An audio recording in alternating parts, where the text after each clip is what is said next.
My name is Fehr.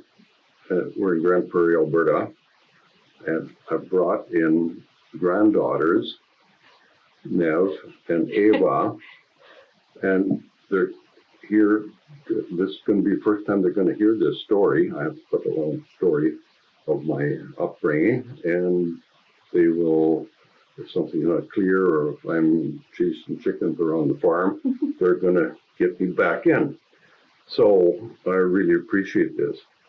And you might wonder what would be the purpose of doing something like this. Well, I was born and started to be raised with an unwed mother. And I know that in this world, there are a lot of people that have given up children into adoption, the government, and there are young people, maybe young, whatever, there are people looking and wondering where is that biological father and mother and the parent as well, the biological person is just thinking it would be resolved to bring in and connect with this person, which in a difficult time would have decided to make this decision where they separated, and now time has gone on, they would like to bring it back. So, like I say, unwed mother, and my question I remember being like, who am I? This was just a point in my life because I didn't have that foundation, or I wasn't sure of myself in those things. But what I did is my mother was born in a Mennonite community in southern Saskatchewan, and my mother, and these girls have not seen these before, this is my mother, and her name then was Kate Braun. Okay. She was born in 1925. Her mother died when she was 4 years old. Then in 1929, a Great Depression came over North America. There was drought, sandstorms, storms, desperate times, low on food, adversity, scarcity. It was tough, and I know that she talked about being low on the food and scarce, as well as clothing being just the bare minimum. Then, 1939, Germany declared war in Europe, and the depression and the drought ended. So young men and women joined and went overseas and joined the overseas battle in World War II. Then comes this fella. What did you think of Emily? Somebody she knows, you know? Yeah. Yes. Looks a lot like Emily. Almost looks like Eli. Yeah. Exactly. Yeah. Exactly. That's that face is your great grandpa. Really? That's Okay. right. Yeah. And there he is. And he went overseas and joined the Navy, and for 3 years until 1945, and war was over, and he was discharged. So he's back, and my mother and his father, they lived about 15 miles apart. They were in their early 20s, and I never did ask my mother what kind of a relationship they'd had. I just thought maybe it was up to me. But anyway, 1947, I was born. And then this is what I became. I was Frankie Braun. Frankie Braun. I like your hair. Yeah. Bring it back. Bring back the bowl cut. Then what happened would have been a very, very tough time for my mother and for her people that she loved, her siblings and all that kind of stuff.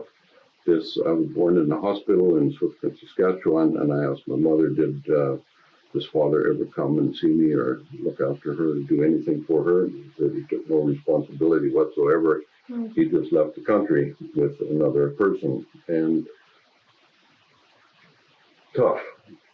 And in this community, there would have been an unwritten rule, I heard, that you would shun a person like my mother and not have her be allowed in with her household privileges. But my grandfather, who I knew, and he would have been a person of James 2, kind of at the end of the chapter, and he said, judgment, mercy over judgment. So he did the mercy, not the judgment, and he ignored the community rules. Then, so we lived in Grandma's house, and this is us.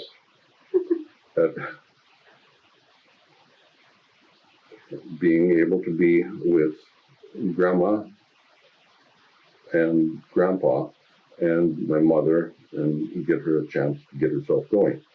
So, I have good memories, and this is Grandpa, and I remember being on the wagon with him with his horses, and we went to the local town, the post office, pick up some groceries, and I just really always felt loved, and this was a great experience for me. So how many of your siblings were living with your grandparents at the time? With your mom? Oh, my mom, it took till I was almost 5 when she married. Okay, so it was just you and Just your mom? myself, and then Grandma, they looked after us. Okay. We could stay there. Then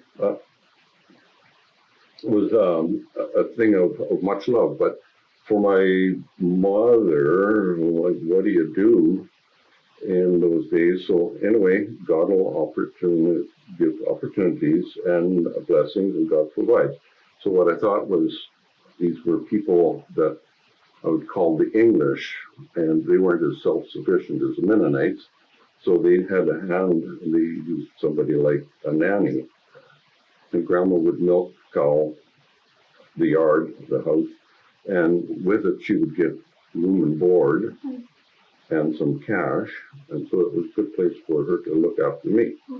And we were self-sufficient. So Mother was just a person that was self-sufficient, and she always made the best of things, not a complaining thing. So we got our little house in a little place called Weimar, Saskatchewan, and just 2 bedrooms, just very small, nothing much of anything. And growing up, I was aware, and I can sense when I see a young person where there's only one parent, and I was aware of my situations, even though I was only 4 years old. And I didn't have siblings, I didn't have a dad that went to work, and we didn't have the things that normally people would have. I felt, even at that age. So anyway, here's Kate Braun, and attractive lady, has this little shack in this little town, and I remember one day everything changed. A knock on the door, and here comes this big fella, dark hair, loud. His name is Fehr. He shows up. He's an unmarried fella out of the town, and he came over, and I just remember the laughter and the happiness I had. And having him in the house, we had a little foil lamp, and he would have been joking, and he was slapping his hand like this, and I never forgot that. I was super excited. This was really good. And a couple months later, they were married and moved to a bigger house, had some electricity, had some appliances. And then now, this is 1952. So there I am, kind of 5 years old. And he had a pickup, a red Chev pickup. And that's us three now. Yeah. So now we're So how old would your mom have been when she married Isaac? 27, 27. Okay. 26, 27, yeah. Okay. So she Mhm. would have been like 22 when she had you. 22 when I was born. Yeah, that's right. Yeah. So with that came babies. A sister next year, a brother next year, a sister next year, and that's how you can kind of see how things went until there were 14. She birthed 14 children. Oh my goodness. Wow. Then came 1963, and a decision was made to move to the creek. And I would just remember the culture shock and, leaving behind all this familiarity and the new challenges, and mother, again, no electricity, no family telephones, nothing. And she just was a person that would make the best of things. Yeah. Good. So why did they decide to move to a creek in Saskatchewan? Just opportunity they felt. Okay. And then I was 18. Now I felt time to go out on my own. So there was a gold mine in Northwest Territories in Yellowknife, 500 miles away. I decided I'd go there and I could make a lot of money and get rich. Yeah, I'm 18 years old now. I'm ready. So I went to Yellowknife and it was quite successful. I came back spring and I had $2,000 and I bought myself a Ford car, 58 Ford car. Made a rental purchase on a piece of land, 80 acres of land. So I was rolling. Yeah. Well, we got to keep advancing. Yeah. So, okay, then there's looking for love. And, warming of the hearts. And, I noticed this girl, smart and talented and good looking.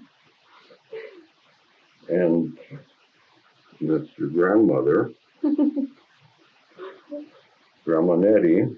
So we were blessed, Grandma Nettie, and we built a modern house. We had 3 sons, had a viable farm, and away we went. So I would still ask questions. Who am I? What? My question, yeah. Who do I take after? Who is this? So I had an Uncle Abe, and he was mother's younger brother. And he explained, he said, he said, you're an Unger, and the Ungers were military people. There were some people, they were pastors, they were missionaries, but he said, your father's different. Okay. So it's kind of like an amazing race when you go to a certain spot, you get that, and you take your clue and you go to the next spot. Well, anyway, a big clue came, and there was a big book came out of the area of our place in Saskatchewan. It was called Patchwork of Memories. It's kind of a big, heavy book. And I looked in it, and here's this father of mine, Frank Unger, and the family that he had put together in British Columbia. And I thought, And I got a lot of good information, and I really, really felt it was a big break. So, super interesting, and didn't do anything with it, but at least I had some information of who am I. That was something. Then we were getting ahead with our farm, and there was I needed more grain storage and better systems, and there was a fellow in Saskatchewan. I got a hold of him, And he would be able to sell me what I needed to have a bigger and better grain farm. And I just never forgot. There was a fella showed up from Saskatchewan, the owner of the business. His name was Frank Flaman, and he was a conspicuous kind of fella. So he showed up with his truck and my metal, wearing white pants and a white Panama hat, and he'd just gone through kind of a hard time, so he had no rush to get back to Saskatchewan. And I just remember when he welcomed himself at our place, like always welcome, and we had meals, and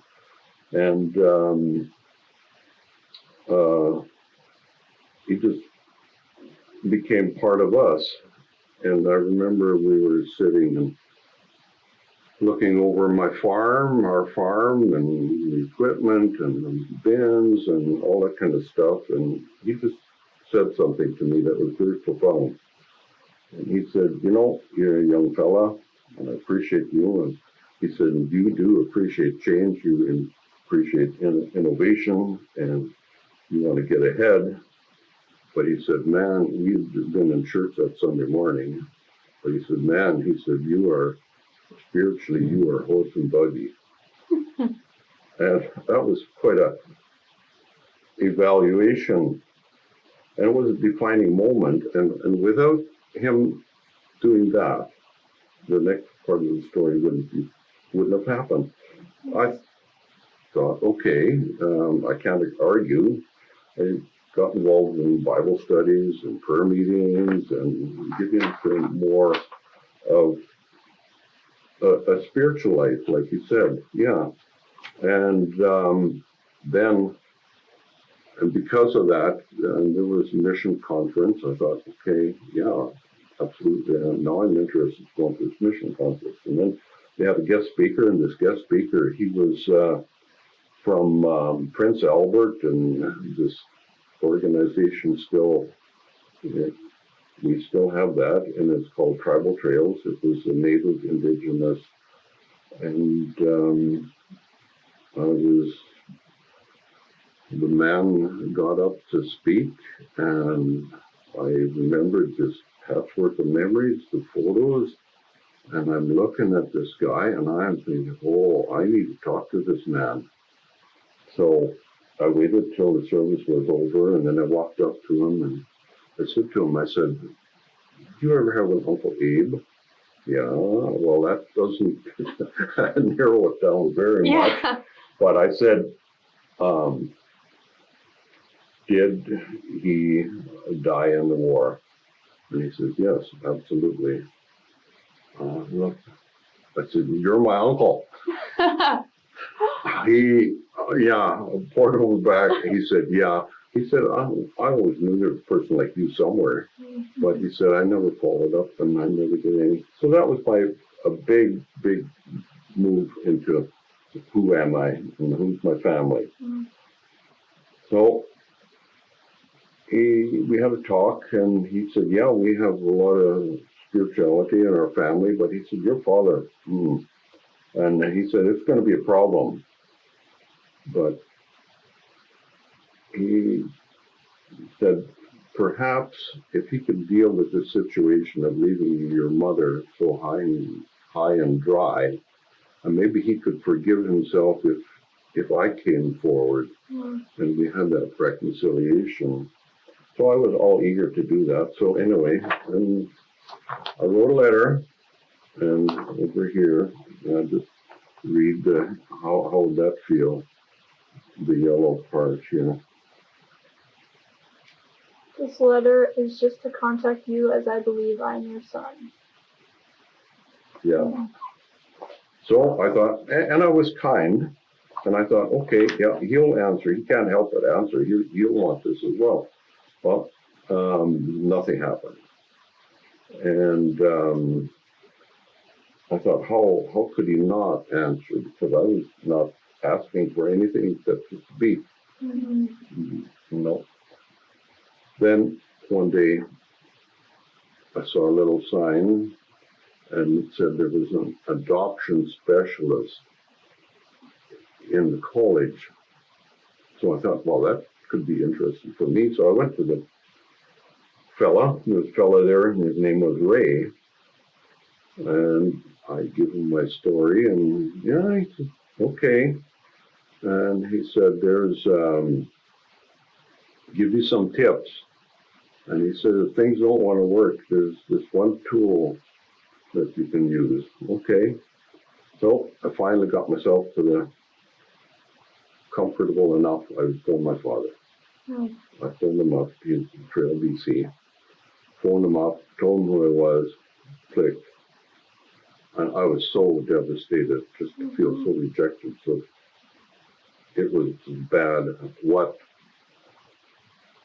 How could this be? This couldn't really be for real, and I couldn't give up. So I phoned back. And I said to him, don't you ever do that again. I said, I will show up at your doorstep because I know where you live. And well, he tried to talk himself out of it. And finally, I took the advice of Ray. And I said, well, we have this patchwork of memories, and I know yourself, and I know there's Judy, and there's Lou, and there's Patty, and there's Chris.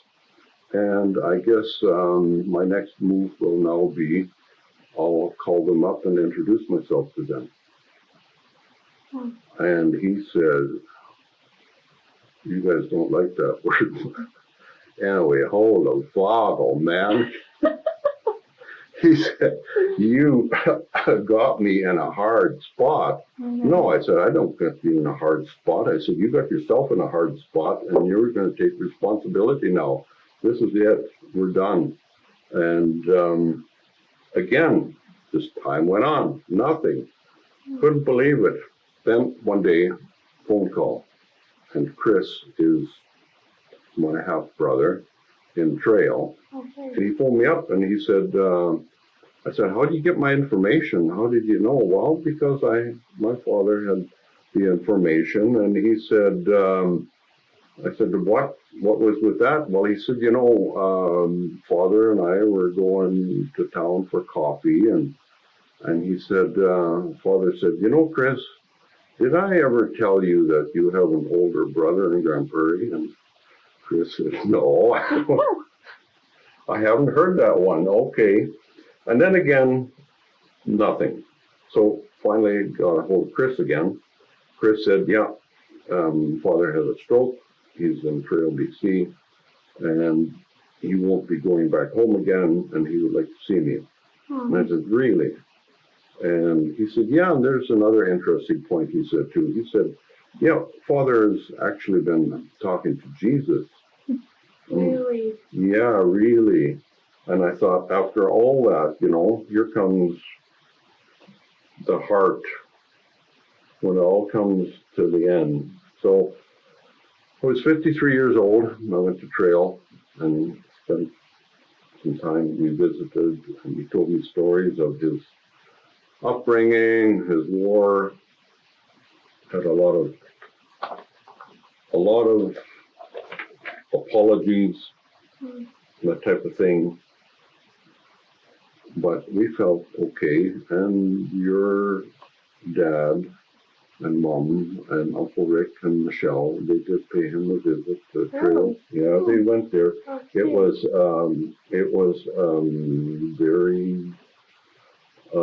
very touching. It was a moment. It was really a moment. Yeah. So. Were you nervous to meet him? Can't say, oh, not too bad. Okay. But I had so much prayed, and I said I have this yearning to see my father. Come, please, I want this.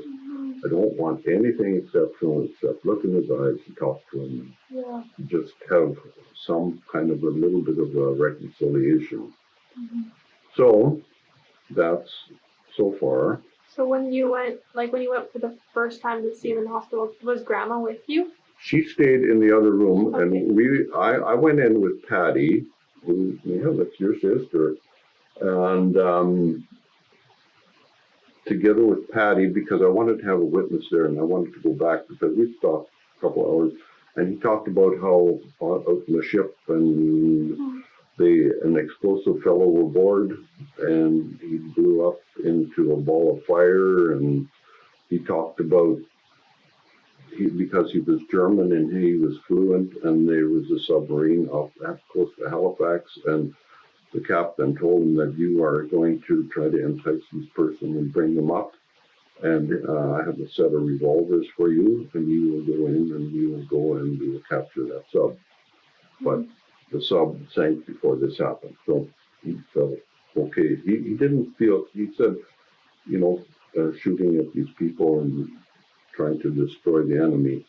The thought of killing other people coming from what they came from.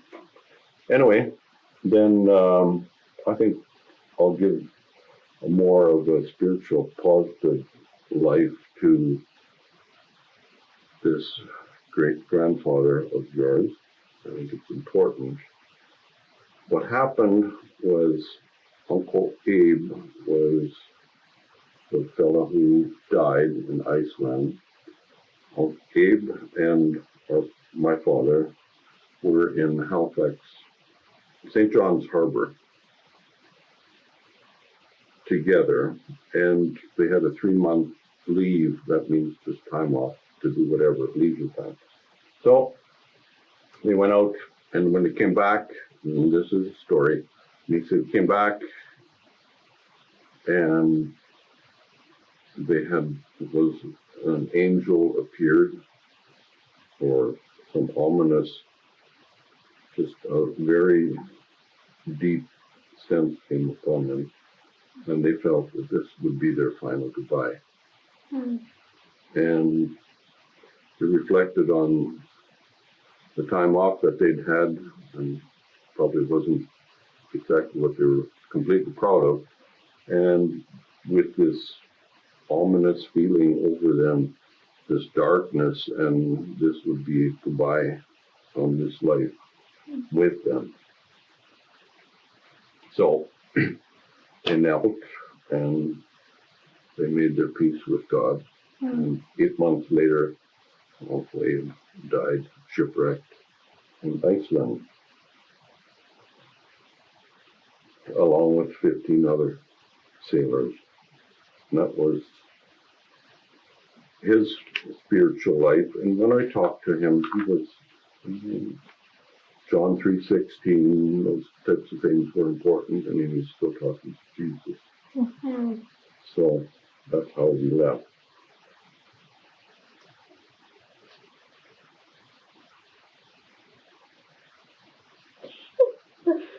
So you wanted us to ask about Clara. Who is Clara? Who is Clara? We were in Grand Prairie here, and we would go visit Clara in the old folks' home. And one day she said to me, she said, I prayed for you before you were born. And I said, no, you're tripping. You're capping. Cap. This is not possible. And she said, yes. And then she put it together. My uncles, like the missionary tribal trail, these guys, they had gone to Miller together with Clara. And Clara said, they came and they were heavy-hearted one day, and they said, there's a young woman, she's going to have a baby. And the father is our brother, and we don't see that he's going to take responsibility for that, and she's going to go through a very difficult time.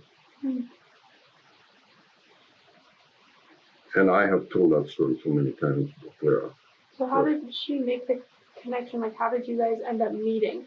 Just by accident here. It's like the amazing race. Yeah, you're here. Yeah. She was going to the Alliance Church, and so were we. We got to meet her. And she started talking about going to Bible school in Miller. Okay. And these were my aunts and uncles. So we had a very, very beautiful connection, Hmm. and it has meant so much to me. I know that you guys were prayed for him before you were born, but for me, it was just extra special being that many years ago, a person would come up and do that for me. Mm-hmm. So it has been truly a good blessing, and I think, who am I?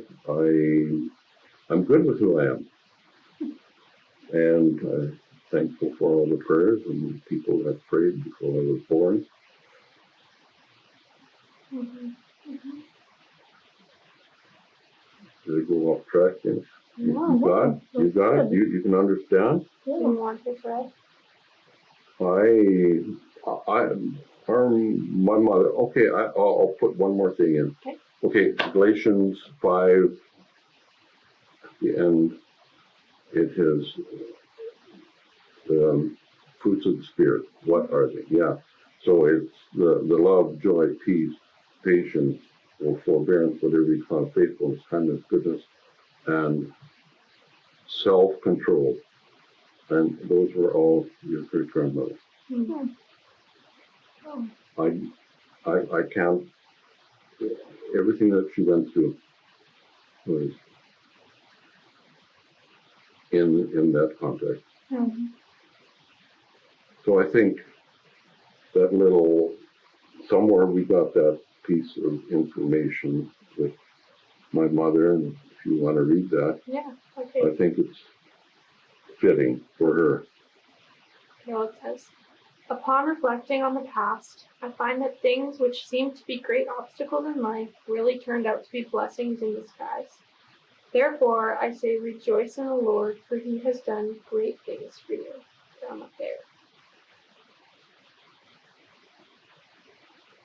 Appreciate that. So where along in the story, Grandpa, did your mom pass away? Oh, in 2003. So you weren't born then. No. Mm-hmm. So did she go back and see your dad at all? No. No, they left it at that. Mm-hmm. I always had we talked about these things a lot, so she was always open with that. Mm-hmm. She Did said she- what's Did she that? encourage you to go see him? She had no problem with that, yeah.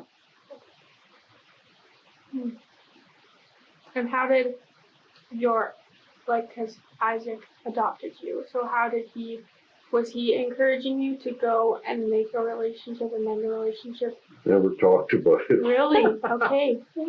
Yeah. I didn't bring it up, and Mhm. I'm not sure that would have been a problem. Yeah.